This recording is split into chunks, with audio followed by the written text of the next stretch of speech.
Father of Indian aviation यानी जहांगीर रतन जी दादा भाई टाटा, जिन्होंने देश में एयरलाइंस की नींव रखी, जो देश के पहले पायलट रहे, जिनकी बदौलत आज टाटा ग्रुप नए मुकाम हासिल कर रहा है। आज यानी 29 जुलाई को उनका 120वां जन्मदिन है।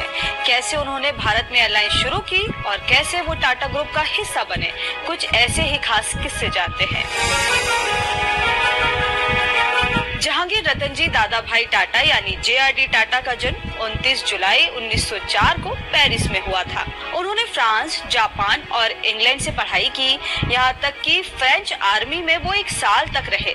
JRD टाटा आगे की पढ़ाई के लिए कैम्ब्रिज जाना चाहते थे, लेकिन उनके पिता रतन जी दादा भाई ने उन्हें ना ही आर्मी में भर्ती होने की और ना ही कैम्ब्रिज जाने की इजाजत दी, जिसके बाद उन्होंने JRD को वापस भारत बुला लिया। JRD ने भारत आकर टाटा कंपनी में बिना पगार के ट्रेनिंग शुरू की। JRD अपनी बायोग्राफी में बताते हैं कि पिता की सलाह काम आई और मैं जिंदा बच गया। दरअसल फ्रांस आर्मी की जिस यूनिट में JRD थे, उसे लड़ाई के लिए मोरक्को भेजा गया था, जहां सारी यूनिट लड़ाई में मारी गई थी। 15 साल की उम्र में पहली बार एरोप्लेन में सफर करने के बाद JRD पायलट बनना चाहते थे। उन्होंने 24 साल की उम्र में फ्रांस एयरफोर्स के एक पूर्व पायलट से एयरप्लेन उड़ाना सीखा। 3 फरवरी 1929 को उन्होंने पहली बार अकेले प्लेन उड़ाया। जमीन से 6 फुट की ऊंचाई पर उन्होंने कुछ कलाबाजियां दिखाई। उस वक्त उनके पिता RD टाटा नीचे खड़े होकर बेटे के लिए प्रार्थना कर रहे थे कि वो सुरक्षित उतरे। इसके बाद वो भारत के पहले व्यक्ति बने जिसे कमर्शियल प्लेन उड़ाने का लाइसेंस मिला।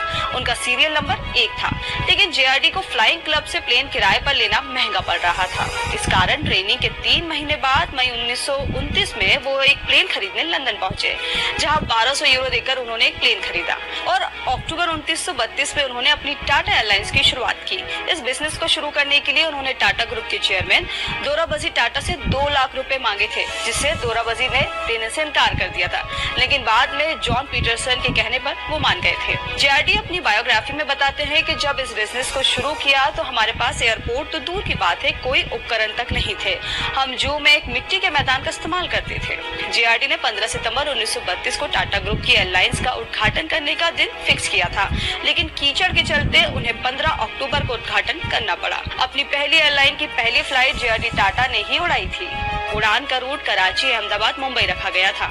JRD कई रूट पर विमान सेवाएं शुरू कर चुके थे। उस समय देश में एयरपोर्ट नहीं थे, जिसके चलते कई बार खेतों में इमरजेंसी लैंडिंग करनी पड़ती थी। फिर जब देश आजाद हुआ तो उसके बाद देश में एक साथ कई सारी एयरलाइंस कंपनियां शुरू हुई।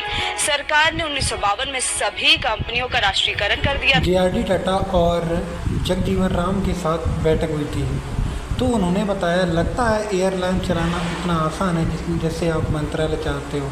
ये JRD टाटा ने कहा था जगजीवन राम से। अब ये सरकारी विभाग हो गया हो, लेकिन इसे चलाने में हमें आपकी मदद चाहिए, ये जगजीवन राम ने कहा था रतन जी टाटा से। आज प्रधानमंत्री जवाहरलाल नेहरू ने JRD को डिनर के लिए बुलाया और नेहरू के मनाने के बाद JRD ने इसे सहर्ष दे दिया। 34 साल की उम्र में JRD टाटा ग्रुप के चेयरमैन चुने गए, जिसके बाद उन्होंने टाटा ग्रुप का अलग अलग क्षेत्रों में विस्तार किया। JRD अपनी हाजिर जवाबी के लिए भी मशहूर थे। एक बार वो जर्मनी में एयर इंडिया के सेल्स मैनेजर रॉबर्ट जेनसन के घर हाथ धोने के बहाने ये देखने गए थे कि उनकी कंपनी के कर्मचारी किस तरह से रहते हैं। JRD देश को ही नहीं बल्कि प्रकृति को भी देना जानते थे। उन्होंने पुणे में अपनी कंपनी के प्लांट के पास पेड़ों को पानी देने के लिए 15 लाख रुपए खर्च करके झील बनाई थी। 29 नवंबर 1993 को 89 साल की उम्र में जिनेवा में उनका निधन हुआ था। JRD की सिंप्लिसिटी का जिक्र एक्टर दिलीप कुमार ने अपनी बायोग्राफी में किया है। वो बताते हैं कि JRD से हमें सीख मिलती है कि चाहे आप कितने भी बड़े क्यों ना हो, कोई आपसे बड़ा भी है, विनम्र रहे, इसमें कुछ भी खर्च नहीं होता। ऐसे और भी